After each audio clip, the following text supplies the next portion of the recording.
19장. 쭉쭉쭉 나갈게요. 자, 19장은 이제 누가복음의 후반부를 할 수 있는데 19장 10절을 보면 누가복음의 주제 성구가 나옵니다. 19장 10절 한번 읽어볼까요? 시작. 인자가 온 것은 잃어버린 자를 찾아 구원하려 함이니라. 아멘. 이게 누가복음의 핵심 주제 성구를 할 수 있습니다. 그래서 거기에 지금 등장하는 사람이 바로 삭개오라고 하는 사람인데요.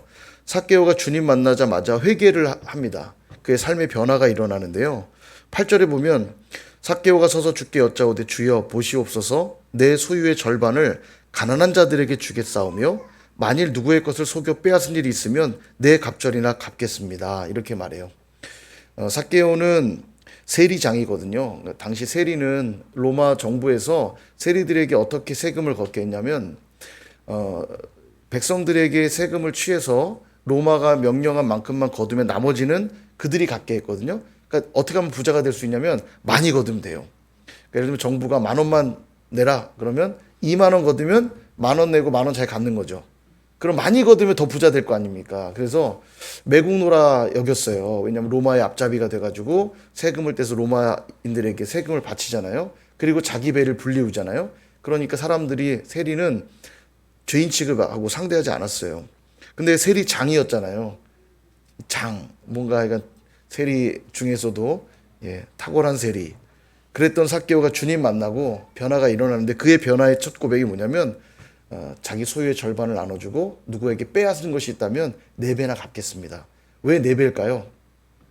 출애굽기 22장에 보면 율법에 그 기준이 있어요. 소나 양을 훔치게 될 경우 소는 5배, 소 5마리로 갚고 양은 양 4마리로 갚으라고 명령하거든요.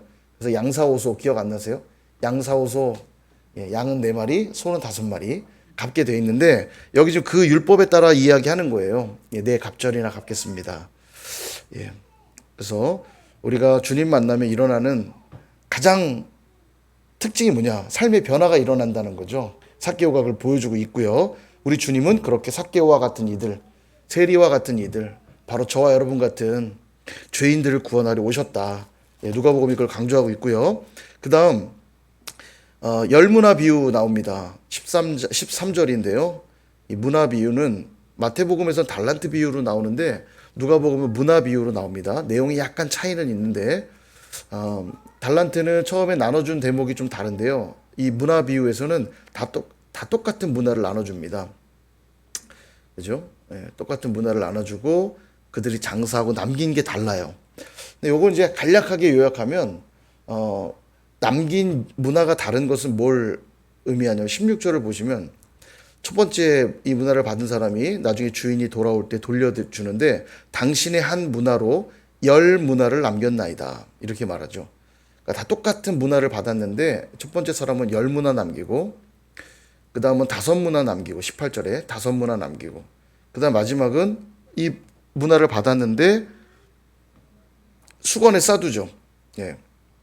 수건으로 싸두는데 이유가 뭐냐? 당신이 엄한 사람인 걸 내가 무서워서 그대로 싸서 지금 당신 걸 그대로 돌려줍니다. 근데 그는 책망을 받죠. 그럴 바에 내가 은행에 맡겼지 이자라도 받지 내가 그러려고 너한테 맡긴 줄 아느냐? 혼이 납니다.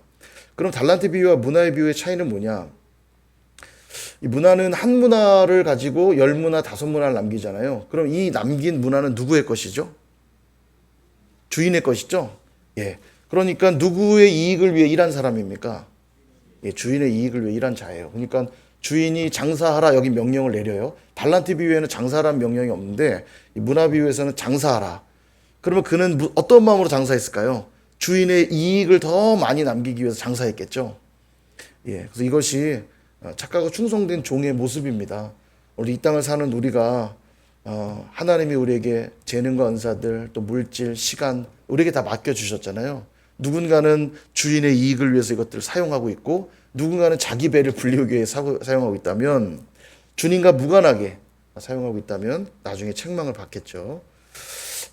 한번 묵상하시면 좋을 것 같고요. 그 다음에 28절을 옆에 보시면 예수님이 또 입성을 하십니다. 입성은 중요하죠. 21장, 11장, 19장, 12장 옆에 구구단 쓰시면 되겠습니다. 화면 해주시고 옆에 조그만 PIP로 내보내 주시면 좋을 것 같아요. 21장, 11장, 19장, 12장. 예, 이렇게. 입성입니다. 입성. 자, 예수님이 이제 예루살렘에 십자가를 지시기 위해 들어가는 대목이죠. 그 다음에 41절 옆에 보면요. 독특한 표현이 있습니다. 예수님이 우시는 장면이 성경에 몇 곳 나오거든요. 예수님이 우시는데 예루살렘 성을 보시면서 우시는 거예요. 앞으로 그 땅에 일어나게 될 일들에 대해서 이미 아시고 계시는 주님이 눈물을 흘리시죠. 주님이 우는 장면들이 몇 곳 나오는데 나사로가 죽었을 때 우시는 장면이 나오고요. 여기에 나오고 히브리서 5장에 통곡하셨다. 뭐 이런 표현들이 나와요.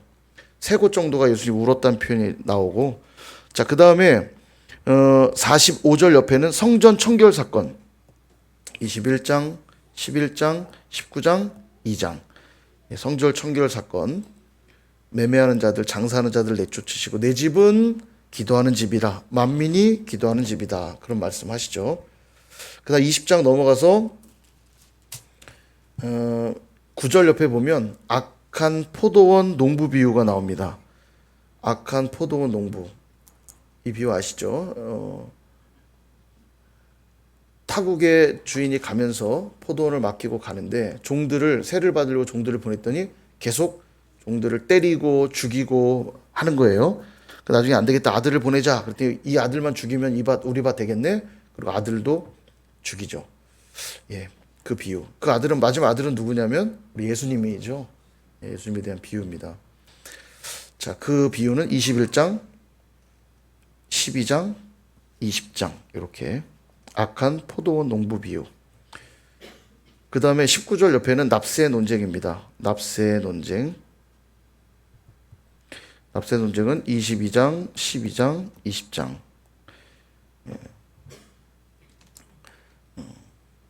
그 다음에 27절 옆에는 부활 논쟁. 똑같습니다. 22장, 12장, 20장. 그 다음에 41절 옆에는 다윗 자손 논쟁. 되게 재밌죠? 그리스도가 다윗보다 높으신 분이잖아요. 그런데 다윗의 자손으로 온다고 돼 있잖아요, 성경에. 그거에 대한 논쟁이 벌어지는 겁니다. 22장, 12장, 20장 똑같고요. 자, 그 다음에 21장. 자, 21장에 가난한 과부의 헌금 이야기가 나오는데요. 마가복음엔 12장에 나오고, 그 다음에 누가복음은 이제 여기 나오는데, 여기 두 렙돈. 자, 여러분 참고 갖고 계시는 참고 자료 보시면, 제가 이제 화면도 띄워놓긴 했는데 참고 자료 몇 페이지인지 모르겠어요. 보시면 거기 나와 있습니다. 성경의 화폐. 다 아실 필요는 없는데 성경에 자주 등장하는 것만 조금 체크해 보면 도움이 될 것 같아요. 자, 참고 자료 몇 페이지인지 한번 봐주실래요? 4페이지. 참고 자료 4페이지를 보시면, 참고 자료라 하면 갖고 계신 책 중간쯤 보면 구분이 되어 있습니다. 거기 참고 자료 4페이지에 보시면 성경의 화폐가 나오는데요. 펜으로 좀 표시를 하는데 세겔은 많이 또 나오죠. 오늘 새벽에도 나왔죠. 예, 성소의 세겔. 세겔이 무게단이다 보니까 성소의 세겔이라고 하는 것도 또 다른 무게였겠죠. 예, 어쨌든 세겔이라는 게 좀 많이 나오고요. 표시만 좀 해두시고, 그 다음에 좀 전에 보셨던 문화도 있긴 한데 뭐 달란트가 많이 나옵니다. 달란트. 예, 달란트. 옆에 보시면 6천 드라크마라고 돼 있죠. 근데 드라크마와 데나리오는 같은 값이에요. 드라크마는 헬라 시대 때 쓰던 노동자의 하루 품삯이라면 데나리오는 로마 시대 때 사용한 한 노동자의 하루 품삯입니다. 그러니까 드라크마와 데나리온은 똑같다고 보시면 돼요. 그러니까 6천 드라크마든 6천 데나리온이든 같다고 보시면 돼요. 그래서 한 달란트는 6천 드라크마, 6천 데나리온. 예, 이렇게 알고 계시면 되겠고요. 한 데나리온은 얼마라고요? 한 데나리온, 노동자의 하루 품삯. 노동자들이 하루 일하고 받는 돈이 한 데나리온. 그러니까 한 달란트는 며칠 일해야 되는 겁니까? 6천일을 일해야 되는 거죠. 6천일. 그래야 한 달란트만큼 버는 겁니다. 예, 그렇게 머릿속에 기억을 하시면 성경을 읽을 때 대략 아, 이게 어느 정도의 비용의 가치겠구나 예상할 수 있겠죠. 자, 그 다음에 자주 나오는 게 드라크마. 좀 전에 보셨던 드라크마. 요거는 이제 헬라 시대 때 사용한 돈의 가치라고 보시면 돼요. 드라크마. 노동자 1일 품삯 이렇게 표시하시고, 그 다음에 지금 보셨던 렙돈이 나오죠. 렙돈. 렙돈은 그냥 최소 가치라고 보시면 돼요. 최소 가치. 가장 작은 단위. 예, 렙돈. 자, 그 다음에 로마 시대 때도 봐야 될 게 데나리온. 데나리온도 역시 노동자의 하루 품삯. 그 다음에 뭐 고드란트도 좀 나오긴 하는데, 아사리온도 성경에 나오긴 합니다만 뭐 신경 안 써도 될 것 같아요. 예, 렙돈, 데나리온, 렙돈 이 정도. 자, 그런데 여기 보시면 렙돈의 가치가 얼마큼 되냐면 2분의 1 고드란트래요. 그럼 고드란트로 올라가 봤더니 4분의 1 아사리온이고, 아사리온으로 올라갔더니 16분의 1 데나리온이래요. 그러니까 데나리온부터 계산하면 노동자가 하루에 10만 원 번다고 치면은 10만 원에서 16분의 1하고 16분의 1한 값에서 4분의 1하고 4분의 1에서 2분의 1 정도 나누면 제가 대충 계산해보니까 한 1,500원 됩니다. 1,500원. 렙돈이 아니죠. 한 750원쯤 되겠군요. 예, 750원. 반으로 나눴으니까 750원. 한 렙돈이 한 1,000원 정도? 1,000원 조금 안 되는 돈이니까 과부가 지금 얼마 넣었냐면 2렙돈을 넣었거든요. 그러면 대략 한 1,500원. 1,500원에서 한 2,000원 정도 헌금을 한 거예요. 많이 했어요? 조금 했어요? 고민되죠? 많이 한 걸까? 조금 한 걸까? 주님이 뭐라고 말했나 볼까요? 3절에 보니까 내가 참으로 너에게 말하노니 이 가난한 과부가 다른 모든 사람보다 많이 넣었도다. 이거 2,000원이 많은 거예요? 적은 거예요? 주님이 많다 그러니까 우리 충성스러운 선인의 용사들은 주님이 많다니까, 예. 떡으로 매주를 쓴다 해도, 콩으로 매주를 쓴다 해도 믿을 분들. 예. 사실 적은 돈이잖아요. 주님이 받으시는 건 돈의 많고 적음이 아니란 얘기죠. 주님이 뭘 받으신 겁니까? 그렇죠. 그 정성과 마음 받으시는 거예요. 이 헌금의 정신입니다. 이게 너무 중요해요. 100만 원을 드려도 남는 거 아까워하며 드린다면 주님 그 적게 드린 거가 될 수 있지만, 삶의 전부를 드리는 마음으로 드리는 헌금은 귀한 헌금이 됩니다. 생활비 전부를 넣었다고 말하고 있거든요. 근데 이 말이 적게 드려도 마음만 풍성하게 드리면 된다, 그런 건 없어요. 힘에 지나도록 드린다 하면요, 적당히 드리는, 제가 오늘 새벽에도 말했지만 남는 돈 남는 시간이라는 건 있다 없다? 없어요. 남는 돈 남는 시간이라는 건 없어요. 우선순위가 배치될 뿐이죠. 그러면 하나님께 남는 돈 남는 시간, 더 많이 주시면 드릴게요, 이런 건 없다는 얘기예요. 제가 바쁘니까 나중에 시간이 생기면 헌신할게요, 이런 건 없다는 얘기예요. 먼저 하나님께 시간을 드리는 거고요. 먼저 물질을 드리는 거예요. 돈이 없어서 제가 헌금을 못해요라고 말하는 사람도 삶을 들여다보면 필요한 곳은 결국 다 쓰고 있거든요. 결국 우선순위에서 하나님이 밀렸다는 얘기인 겁니다. 근데 이 과부는요, 생활비 전부를 넣었대잖아요. 우선순위를 하나님께 두고 있다는 얘기예요, 이 말은요. 그러니까 하나님이 말씀하세요.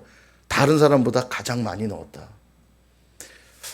예. 예전에 제가 한번 간증 몇 번 했는데, 중국에 있을 때 늘 저는 그 기억, 이 말씀 볼 때마다 그 기억이 나요.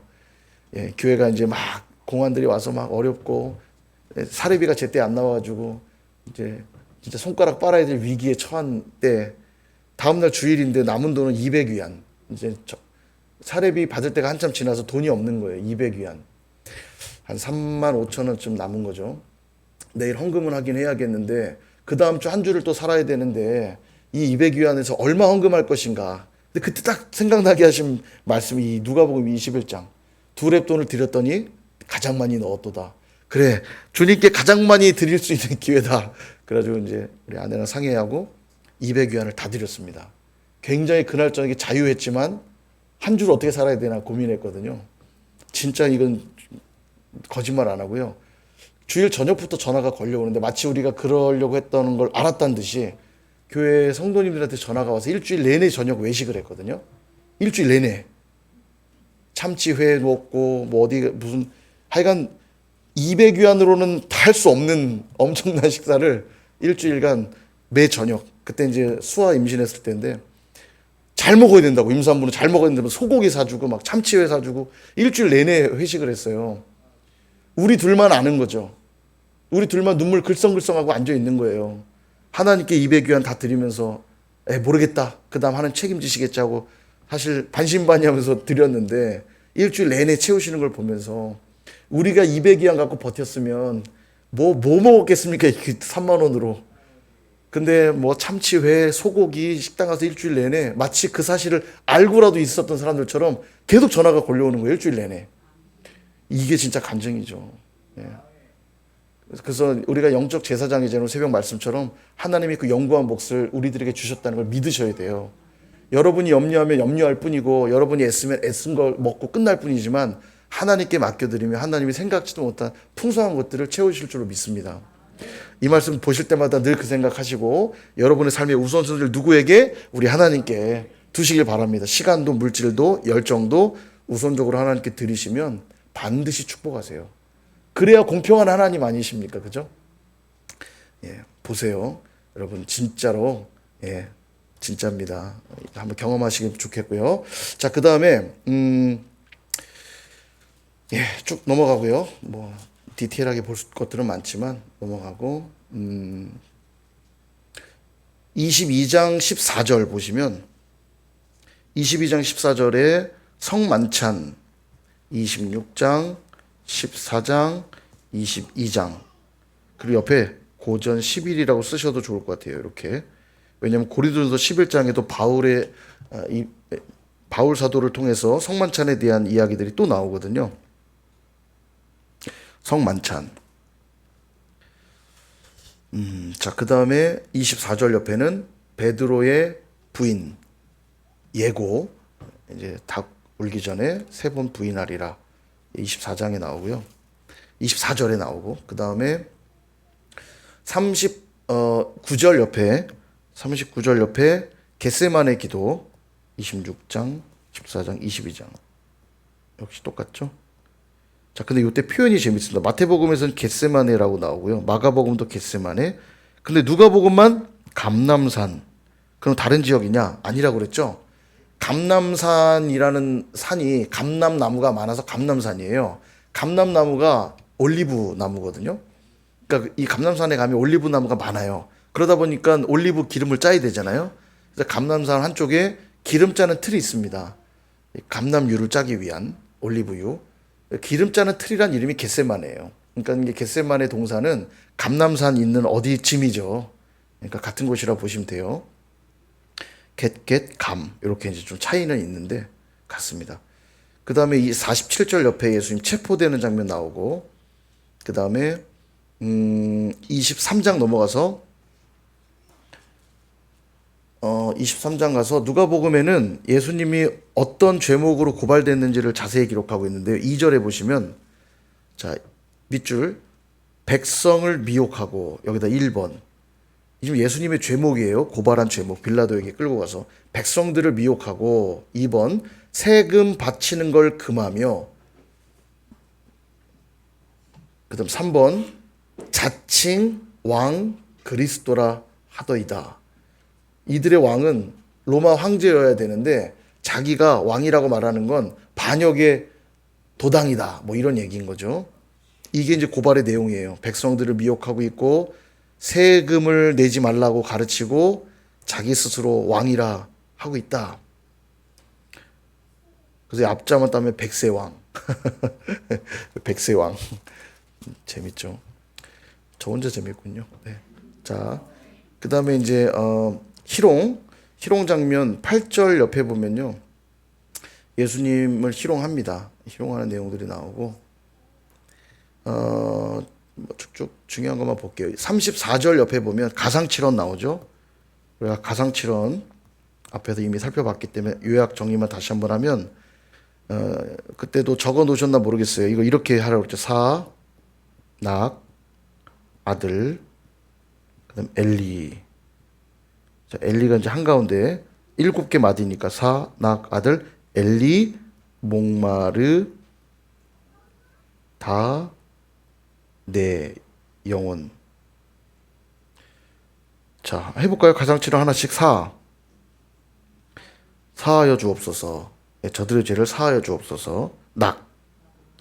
네가 나와 함께 낙원에 있으리라. 자, 핵심만 기억하면 돼요. 낙원에 있으리라. 아들이니이다. 여자여 보소서 아들이니이다. 엘리 라마 사박다니. 목마르는 말 그대로 목마르다. 예, 다는 다른 거예요. 목마르다. 다는 뭘까요? 다 이루었다. 내는 내 영혼을 아버지 손에 부탁하나이다. 산악 아들 엘리, 목마르다 내 영혼. 예수님의 가상칠언 기억하기 좋죠? 기억 안 하셔도 좋으니까 옆에 써놓으시면 언제든지 내가 궁금할 때, 이게 한 복음서에 다 모여 있는 게 아니에요. 이 마태, 마가, 누가, 요한까지 흩어져 있는 걸 시간의 순서와 흐름에 맞춰서 정리한 칠언, 예수님의 십자가 위에서 하신 7마디 정리한 겁니다. 십자가에서 운명하시기 전에 한 말씀이라고 한다면 꼭 필요한 말씀만 하셨겠죠. 예, 기억할 필요가 있겠습니다. 자, 그 다음에 마지막 24장 이제 부활 이야기로 마무리하는데요. 24장 1절 옆에 부활 이렇게 한 다음에 부활 사건은 역시 내외교에 다 나오죠. 28장, 16장 다들 마지막 장에 기록되어 있겠죠. 요한복음은 21장이 마지막이지만 21장은 부록이라고 말씀드렸죠. 부록이니까 20장이 마지막입니다. 요한복음 다 마지막 장이에요. 마태 28, 마가 16, 누가 24, 요한 20 다 마지막 장. 부활 사건이 기록되어 있고요. 그 다음에 이제 마가와 누가복음의 독특한 기록 중에 하나가 엠마오로 가는 두 제자 이야기가 나오거든요. 몇 절이냐면 17절 옆에서부터 등장합니다. 예수님의 십자가에서 죽으신 사건으로 인하여 낙심하고 돌아가던 두 제자가 있었어요. 그 중에 한 명은 글로바다. 18절에 보면 그 한 사람인 글로바, 한 사람은 이름이 소개되어 있어요. 엠마오로 가고 있는데 예수님이 그들을 만나 주시죠. 그리고 눈을 뜨게 할 때에 예수님을 깨닫게 됩니다. 그래서 기쁨으로 다시 예루살렘으로 올라가죠. 제자들을 만나러. 자, 그리고 그곳에서 예수님이 다시 제자들을 만나 주시면서 어떤 얘기하냐면 이 44절을 보시면 중요한 구절입니다. 44절 한번 읽어볼까요? 시작. 또 이르시되 내가 너희와 함께 있을 때에 너희에게 말한 바 곧 모세의 율법과 선지자의 글과 시편에 나를 가리켜 기록된 모든 것이 이루어져야 하리라 한 말이 이것이라 하시고. 아멘. 성경의 모든 기록은 누구를 가리켜 기록된 것이냐면 바로 예수님을 향해 기록된 글들이라는 거예요. 이때 보면 세 가지가 나오죠. 모세의 율법, 그죠? 모세의 율법. 이게 뭘까요?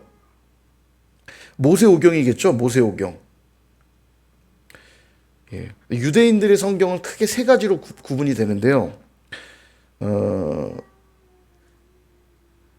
율법서와 선지서와 율법서, 선지서, 그 다음에 성문서 이렇게 세 가지로 구분되거든요.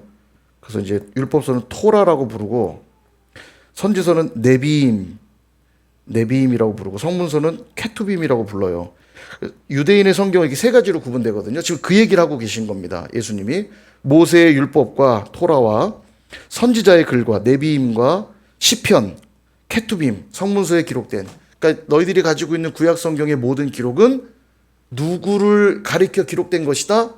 예수님, 바로 나를 향해 기록된 글들이다. 성경은 그리스도를 증언하고 있는 글이다. 이렇게 보시면 되겠죠. 그리고 누가복음은 끝납니다. 승천 사건과 함께. 누가복음은 기록을 누가 했을까요? 누가가. 누가복음은 누가가 기록했습니다. 그죠? 그리고 이 누가가 또 기록한 책이 또 있죠. 뭐죠? 사도행전. 그래서 사도행전이 누가복음 이후의 이야기로 자연스럽게 연결되거든요. 그래서 나중에 연결해서 또 읽으시면 은혜가 될 것 같아요. 자, 여기까지 했는데요. 누가복음까지 살펴봤고요.